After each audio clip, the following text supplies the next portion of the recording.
अस्सलामुअलैकुम, मैं हूं जी डॉक्टर सोनिया फवाद। तो आज हम बात करेंगे एडिनोमायोसिस क्या है। बहुत ही अहम टॉपिक जिसको हम इग्नोर करते हैं, लेकिन बहुत ही कॉमन है ये एडिनोमायोसिस। अगर आपको हैवी ब्लीडिंग और बहुत ज़्यादा स्वेयर पेन है तो और ब्लॉटिंग और इनफर्टिलिटी है तो ये एडिनोमायोसिस है। इसके नाम के बारे में तो आप जानते ही होंगे, अक्सर आपको डॉक्टर कहते होंगे कि आपको एडिनोमायोसिस है, लेकिन आज आप इस वीडियो में कंप्लीट एडिनोमायोसिस को समझेंगे। तो आज की वीडियो शुरू करते हैं।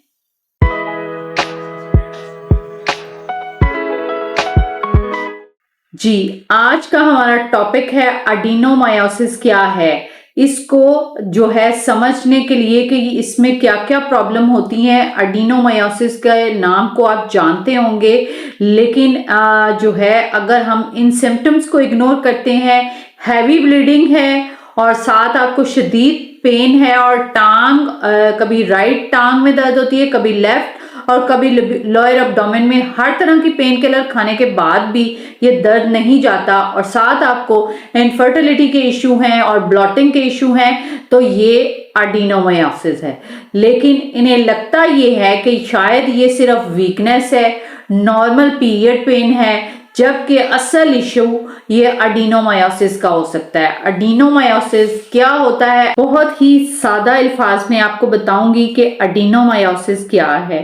जब यूट्रस के अंदर लाइनिंग यानी और इसके मसल्स के अंदर इनर लाइनिंग में ग्रोथ शुरू हो जाए तो ये एडिनोमायोसिस है। इसको एडिनोमायोसिस कहते हैं। इस वजह से यूट्रस का साइज बड़ा हो जाता है, यानी यूट्रस स्वॉलन हो जाती है, यानी सूज जाती है और पीरियड्स बहुत ज़्यादा पेनफुल और हैवी हो सकता है।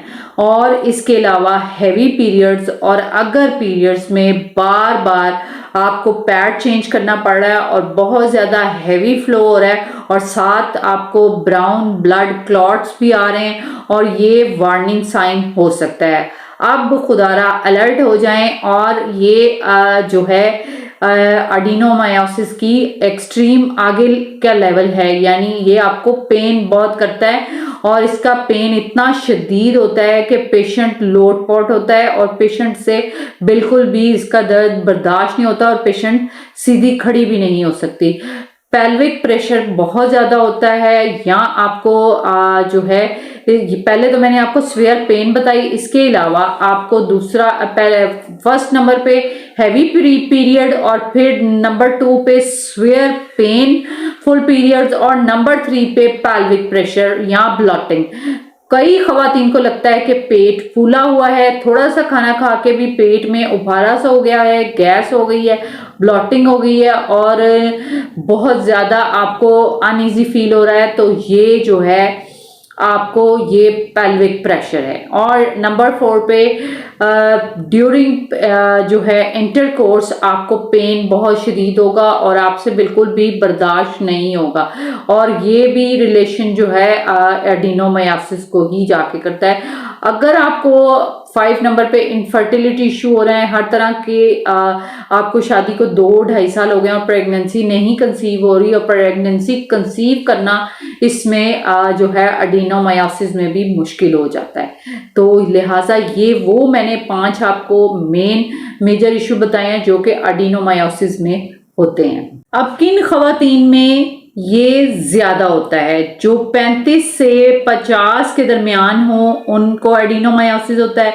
जिनकी डिलीवरी या सी सेक्शन हो चुके होते हैं उनको एडिनोमायोसिस होता है। और फाइब्राइड या एंडोमेट्रियोसिस हो तो भी ये ऑलरेडी हो तो एडिनोमायोसिस होता है। और नंबर 4 पे हार्मोनल इम्बैलेंस का इशू होता है। और एडिनोमायोसिस और फाइब्राइड में क्या फ़र्क होता है, इस पे हम अलग वीडियो बनाएंगे। एडिनोमायोसिस और फाइब्राइड में भी बहुत से चेंजेस आते हैं, आप इसको इकट्ठा नहीं समझ सकते, और ये होती अंदर ओवर ग्रोथ ही है। अब हम इसको डायग्नोज कैसे कर सकते हैं? आप जो है अल्ट्रासाउंड पेल्विक करवा सकते हैं, टीवीएस करवा सकते हैं और इसके अलावा एमआरआई करा सकते हैं। और अगर आपको ट्रीटमेंट इसका ना हुआ तो आपको अगर क्रॉनिक पेल्विक पेन है, खून की कमी है, वीकनेस है, फर्टिलिटी इशू है, एंडोमेट्रियोसिस है या स्ट्रेस और डिप्रेशन है तो ये आपको ट्रीटमेंट ज़रूर करवाना चाहिए। अब सबसे पहले हम बात करेंगे कि आपको लाइफस्टाइल को चेंज करना चाहिए, लो कार्ब डाइट लें और जो है आप मैदा, चीनी, कोल्ड ड्रिंक्स और जो है ऑयली फूड से परहेज करें। मैदा जो है और चीनी आपको बहुत ज़्यादा इन चीज़ों में बढ़ोतरी देते हैं, यानी ये चीज़ें ठीक नहीं होती और जो है इनमें प्रॉब्लम्स आ जाती हैं जब आप परहेज नहीं करते। और अगर ये सारा कुछ आप मैनेज कर लें, अपने वेट को, अपनी नींद को, नींद जो है वो बहुत ज़रूरी है, स्ट्रेस को कम कर लें, लाइफस्टाइल को मैनेज कर लें, अपनी सुबह शाम की वॉक ज़रूर करें और प्लस होम्योपैथिक को ना भूलें। होम्योपैथिक आपका एक सपोर्टिव पिलर है। अगर आप इसका ट्रीटमेंट एडिनोमायोसिस का चाहते हैं तो बहुत ही अच्छा और आला ट्रीटमेंट इसमें होता है। आप एडिनोमायोसिस को ठीक भी कर सकते हैं और अपने सिम्टम्स को नॉर्मल भी कर सकते हैं और प्रेगनेंसी कंसीव भी कर सकते हैं। लिहाजा आपको किसी सर्जरी, किसी ऑपरेशन की ज़रूरत नहीं है, किसी भी ऐसे ट्रीटमेंट की ज़रूरत नहीं है जिसमें आपकी जो है यूट्रस को रिमूव किया जाए और आपको डराया जाए। आप बिल्कुल अपने सिम्टम्स को नॉर्मल कर सकते हैं और नॉर्मल लाइफ गुजार सकते हैं। आज के लिए इतना ही। नेक्स्ट टॉपिक के साथ फिर मिलेंगे कि एडिनोमायोसिस और फाइब्राइड में फ़र्क क्या होता है, ये आपको डिटेल से समझाएंगे। आज के लिए इतना ही। अगर वीडियो अच्छी लगे लाइक करें, शेयर करें एंड कमेंट करके बताएं कि आपको क्या प्रॉब्लम है या फिर एडिनोमायोसिस ज़रूर लिखें ताकि आप इस वर्ड को जान लें, इस पूरे लफ्ज़ को जान लें कि एडिनोमायोसिस पेशेंट को पता ही नहीं चलता कि उसको एडिनोमायोसिस है, एंडोमेट्रियोसिस है या उसको फाइब्राइड है। आज के लिए इतना ही। नेक्स्ट वीडियो में नेक्स्ट टॉपिक के साथ फिर मिलेंगे। जज़ाकल्लाह।